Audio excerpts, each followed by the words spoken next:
अब दूसरा जो मैं आपको बताना चाहता हूं कि सीता का अपहरण हो चुका था, उधर से सीता की तलाश थी। भगवान प्रभु पूर्ण परमात्मा कबीर साहब जब मुनिंद्र रूप में आए हुए थे तो श्रीलंका में पहुंचे। श्रीलंका में एक चंद्र विजय नाम का एक भाट था, चंद्र विजय नाम का, उसकी पत्नी का नाम करमवती था। चंद्र विजय भाट और करमवती लंकापति रावण के घर पे, भाट तो जाता था रावण के दरबार में उनकी बड़ाई गाने के लिए, उनको चुटकुले सुनाने के लिए, रिक्रिएशन मनोरंजन कराने के लिए। और करमवती चंद्र विजय की पत्नी मंदोदरी रानी, रावण की रानी मंदोदरी के पास जाती थी, उसको ऐसे गंदी गंदी अश्लील कथाएं सुनाया करती थी, चुटकुले सुनाया करती थी, ऐसे उसको प्रसन्न रखती थी। एक दिन कबीर परमेश्वर श्रीलंका में पहुंचे और चंद्र विजय भाट अपने द्वार के सामने घर पे खड़ा था। कबीर साहब उनके द्वार के सामने एक वृक्ष के नीचे बैठ गए। अब दयालु और श्रद्धालु भक्तात्मा हुआ करते थे, उन्होंने जाकर देखा कि साधु नजर आते हैं, प्रणाम किया, चरण लिए। किसने? चंद्र विजय ने, कबीर परमेश्वर के जो मुनिंद्र रूप में आए हुए थे। और कहा भगवान भोजन पाओ, भोजन तैयार है। साहब ने कहा भी ऐसे भोजन हम नहीं पाते, आप कोई भक्ति करते हो? अखा जी मैं भक्ति करता हूं, मैंने उपदेश लिया हुआ, गुरुदेव बनाए हुए हैं। पहले कोई भी व्यक्ति किसी भी जाति मजहब से था, मजहब तो था ही नहीं, तो सभी शास्त्र अनुकूल साधना किया करते थे, सबके गुरुदेव हुआ करते थे।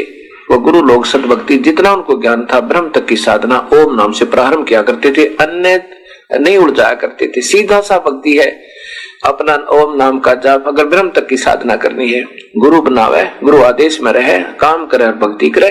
नाम उठत नाम बैठत नाम सोत जागवे, नाम खाते नाम पीते नाम से लागवे। सीधी सी बात है, ना मेडिटेशन ना तप करना ना को, ये तो एक्स्ट्रा जो बेनिफिट फिजूल का चाहते हैं वो लोग, वो मुक्ति नहीं चाहते, वो करते हैं ये पाखंड, मेडिटेशन ध्यान लगाओ, मेडिटेशन, ये संतों के काम होते हैं। ऐसा करना हो तो मेडिटेशन से प्रभु मिला तो हमारा नंबर कदे भी ना, 88,000 वर्ष मेडिटेशन करके चले गए वो महापुरुष। ये तो सीधा मार्ग है, ये तो उलझाने के लिए काल ने करवा रखा उनसे।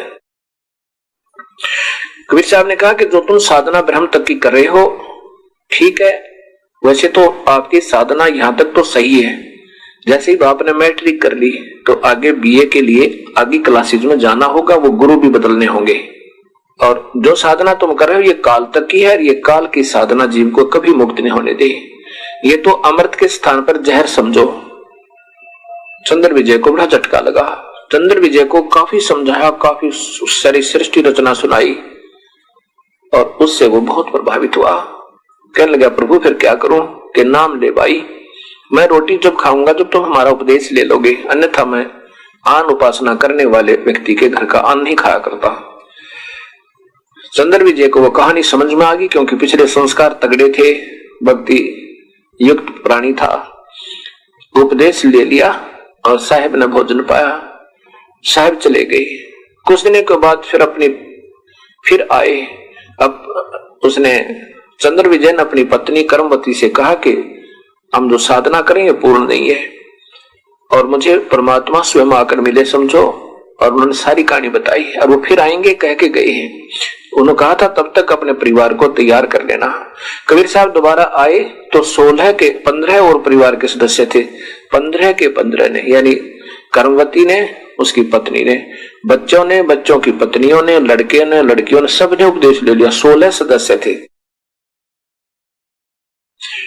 और खूब वो कथाएं साहब 1-2 दिन रुके, सब कथाएं सुनाई प्रभु की, अपनी ही महिमा आप गाई, आप आरती, आप साजे, आप किंगर, आप बाजे, आप झाल झान धनकारा, आप नचे अब देखने आ रहा।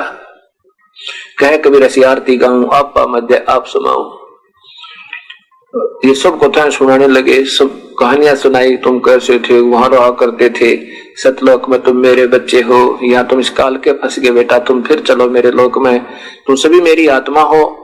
जितने भी पृथ्वी पर 21 ब्रह्मांडों में जितने प्राणी आज कष्ट पा रहे हो। अब करमवती बहुत बड़ी प्रभावित हुई, वो जो कथा सतगुरु सुनाया करते थे वो पूरी याद होगी। अब पहले तो कर्मवती उस मंदोदरी रानी को ये ओट पटांग बकवाद सुनाया कर राजी कराया करती, प्रसन्न करती थी। फिर उसके बाद मंदोदरी को वो कथा सुनाने लगी उस परमेश्वर परम पिता की। और मंदोदरी बहुत भाग्यवान आत्मा थी। एक एक बात का ऐसा असर हुआ और बहुत प्रभावित हुई।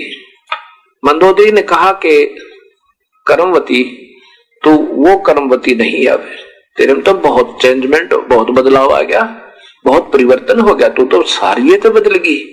इतनी बढ़िया बात, और ये हृदय को आकर्षित करने वाली, आत्मा को खींचने वाली कथा तू लाई कहां थे? ये तेरी सोच तक हो रहा। तब उसने बताया, रानी हमारे घर पर हमारे भगवान आते हैं, प्रभु आते हैं, हमारे गुरुदेव आते हैं और वो ये कथा सुनाते हैं। रानी अगर आप सुन लोगी ना, आप तो बहुत पुण्यात्मा हो। आप तो देखते उनके दर्शन मात्र से ही आकर्षित होकर उनके चरणों में गिर जाओगी। इतने प्रेमी प्यारी आत्मा परमात्मा समझो हमारे कुल मालिक है। वो काल के जाल से में छुड़वाने आए हैं। मंदोदरी ने कहा कि कर्मवती अब के जब तेरे गुरुजी आवे तो मेरे पास लाना। अब कर्मवती एक नौकरानी उस मंदोदरी की ये भी नहीं कह सकती कि मैं नहीं कहूंगी। कहा कि जैसा आपका हुक्म महारानी, कह दूंगी दाता ते। परंतु ऐसा कहा कि संतों को आदेश नहीं दिया जाता, उनको बुलाया नहीं जाता, स्वयं ही जाना चाहिए। यदि वो आ भी जाए, प्रथम तो आया नहीं करते संत, आ भी जाएंगे तो आपको आशीर्वाद ना देंगे तो फिर भी व्यर्थ जीवन होगा। मंदोदरी बहुत पुण्यकर्मी प्राणी थी, आत्मा थी। एक के इशारे में समझ गई। कहा कर्मवती मत बुलाना, मत संदेशा देना, जब वो आवे महापुरुष मुझे बता देना। मैं अपने आप मौका निकाल के, जब ये दारू पी शराब पी कर गिर जाएगा यो रावण और मैं आप आ जाऊंगी। कर्मवती ने बताया कि आज गुरुदेव आगे है मंदोदरी, और समय लगे तो दर्शन कर लेना। मंदोदरी ने निकाल कर समय और पहुंच गई। एक आदि अपनी दासी बांदी को साथ लेके उनसे कहा कि किसी को नहीं बताना है। कबीर साहब से जब मुनिंदर जी तक, क्योंकि कबीर साहब मैं साथ कहूंगा क्योंकि वही परमेश्वर कबीर ही, कबीर देव ही मुनिंदर नाम से आए हुए थे।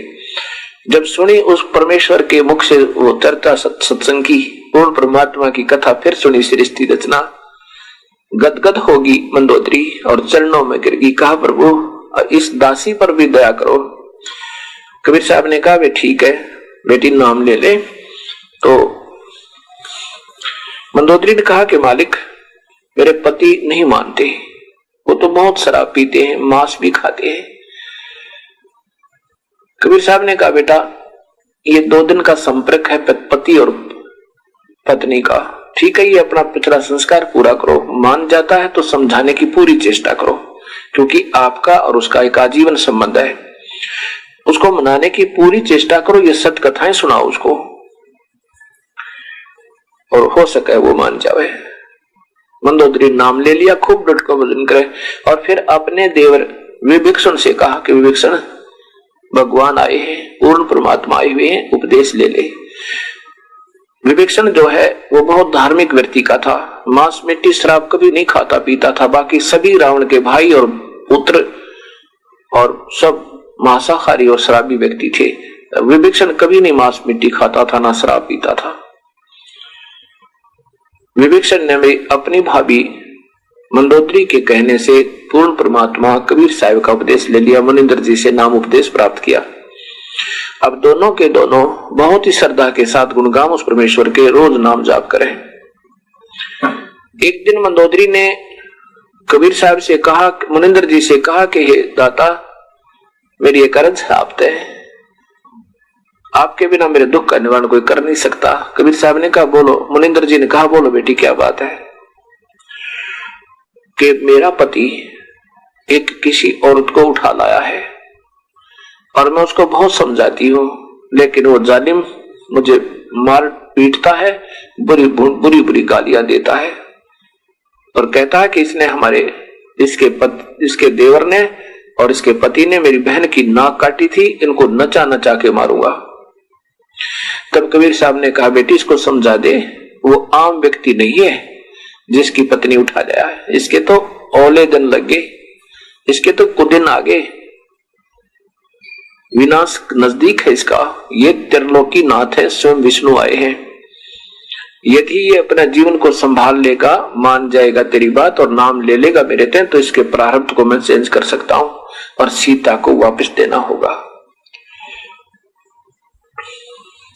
मंदोदरी ने कहा कि आप उपदेश ले लो और ये इस सीता को वापस दे दो, ये त्रिलोकी नाथ है।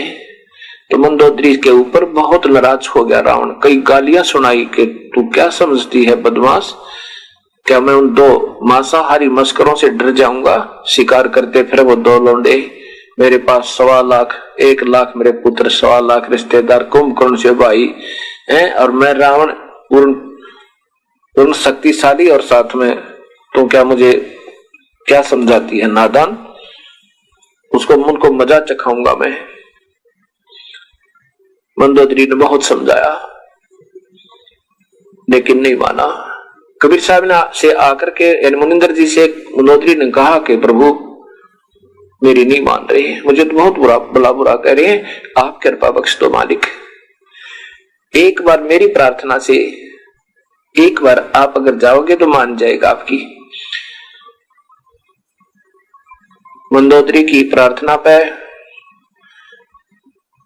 मुनिंदर जी अर्थात कबीर साहब रावण के द्वार पर पहुंचे, जहां पर राज दरबार लगा हुआ था। दरबार में जाकर के कबीर साहब ने कहा उन पहरेदारों से कि मैं रावण से मिलना चाहता हूं। पहरेदार कहने लगे, हम बाहर का संदेशा अंदर नहीं दे सकते, हमारे यहां से कलम गर्दन कलम कर दे, वो सुनता नहीं किसी की, बड़ा क्रोधी राजा है, और अंदर का संदेशा बाहर दे सकते हैं। अब कबीर साहब वहां से अंतर्ध्यान हुए, और जहां रावण बैठा था ऊंची सेज पर, वहां दरबार लगा था पूरा, वहां जाकर के प्रकट हो गए। जब रावण ने देखा कि ये कौन आ रहा है दरवाजे की तरफ से व्यक्ति, अननोन व्यक्ति, तब उसने पूछा तू कौन है, कहां से आया है, कैसे आ गया, और बुलाओ पहरेदारों को। उन द्वारपालों ने कैसे आने दिया इसको, बुलाओ उनको। तब मुनिंदर जी अर्थात कबीर साहब ने कहा कि रावण मैं तेरा हित चिंतक हूं और तेरे से 2 बात करने आया हूं, तू मेरी इजाजत के बिना यहां कैसे आ गया? रावण ने कहा, और तेरे को आने कैसे दिया? उनको अभी मजा चखाता हूं, द्वारपालों को गर्दन काट दूंगा।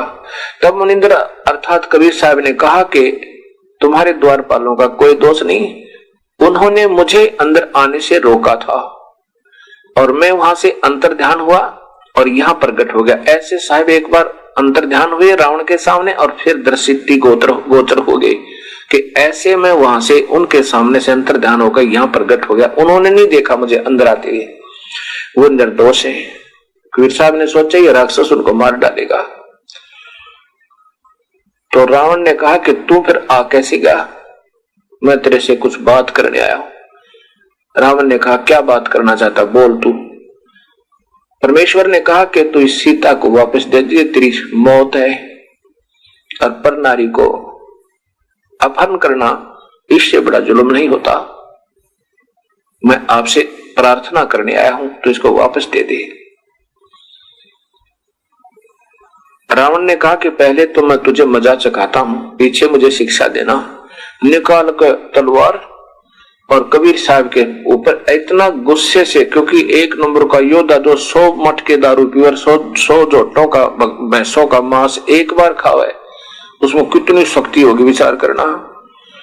और कबीर साहब ने एक सीख, ये जो बुहारी झाड़ू होता है और जो खेतों से लाई हुई एक पतली पतली सीख होती है, उस सीख को साथ लिए होता। सीख एक छोटी सी पतली सी होती है, लंबी, इतनी सारी लंबी, तो उसको ऐसे डाल दिया उसकी तलवार के सामने, और ऐसे 70 बार वार किए उस रावण ने। क्रोध माक है, आंखें लाल करके रावण की तलवार एक तलवार कितना मोटा वृक्ष हो आर पार कर दे। और उसमें ऐसी आवाज आवे, सीख के ऐसी लगे जैसे लोहे के थंब का लगती है, खंबे का, कटाकट कटाकट, निशान भी नहीं हुआ उस सीख के, लेकिन बुद्धि भ्रष्ट के फिर भी समझ में नहीं आई। पसीनम पसीनाओं का 70 वार करना, पसीने आगे रावण के, और सीख नो की नो। कबीर साहब ने कहा कि देखा ये तेरी निशान भी नहीं है तेरी तलवारों का, और मान जा मेरी बात, नहीं रोएगा इन दिनों को याद करके। कबीर साहब, रावण ने देखा कि मर नहीं रहा, अब मारूं कैसे। कहा कि मैं तेरी बात नहीं मानना, तू एक बार कहे चाहे 1,00,000 बार कहे। यूं कहकर सिंहासन पर बैठ गया और पसीने पहुंचा छे। कबीर साहब बोला ठीक है, मर कुएं में पड़ गए, न मानता था। एकदम अंतर्ध्यान हुए, अंतर्ध्यान होके और अपना आके मंदोदरी से कहा, बेटी उसकी बुद्धि भ्रष्ट होली, ये पाप आत्मा नहीं माने। फिर मंदोदरी ने समझाया, मंदोदरी को गालियां देवे कि तू क्या समझती है, मैंने शिव की भक्ति की है, वो विष्णु होगा तो पड़ा रहेगा, और ये जंगल में घूमने वाला विष्णु हो सके। मैंने भगवान शिव की पूजा की है और 10 बार यहाँ से गर्दन काट के समर्पण कर रखा है, और भगवान शिव मेरे ऊपर प्रसन्न है। उन्होंने मुझे ठाठम ठाठ कर रखे हैं, कितनी सोने की लंका दे रखी है, मेरे इतने योद्धा भाई बहन पुत्र है, सब कुछ। तो उन 2 मस्करों से मुझे डराती है, पड़ी रहे बोल वाली।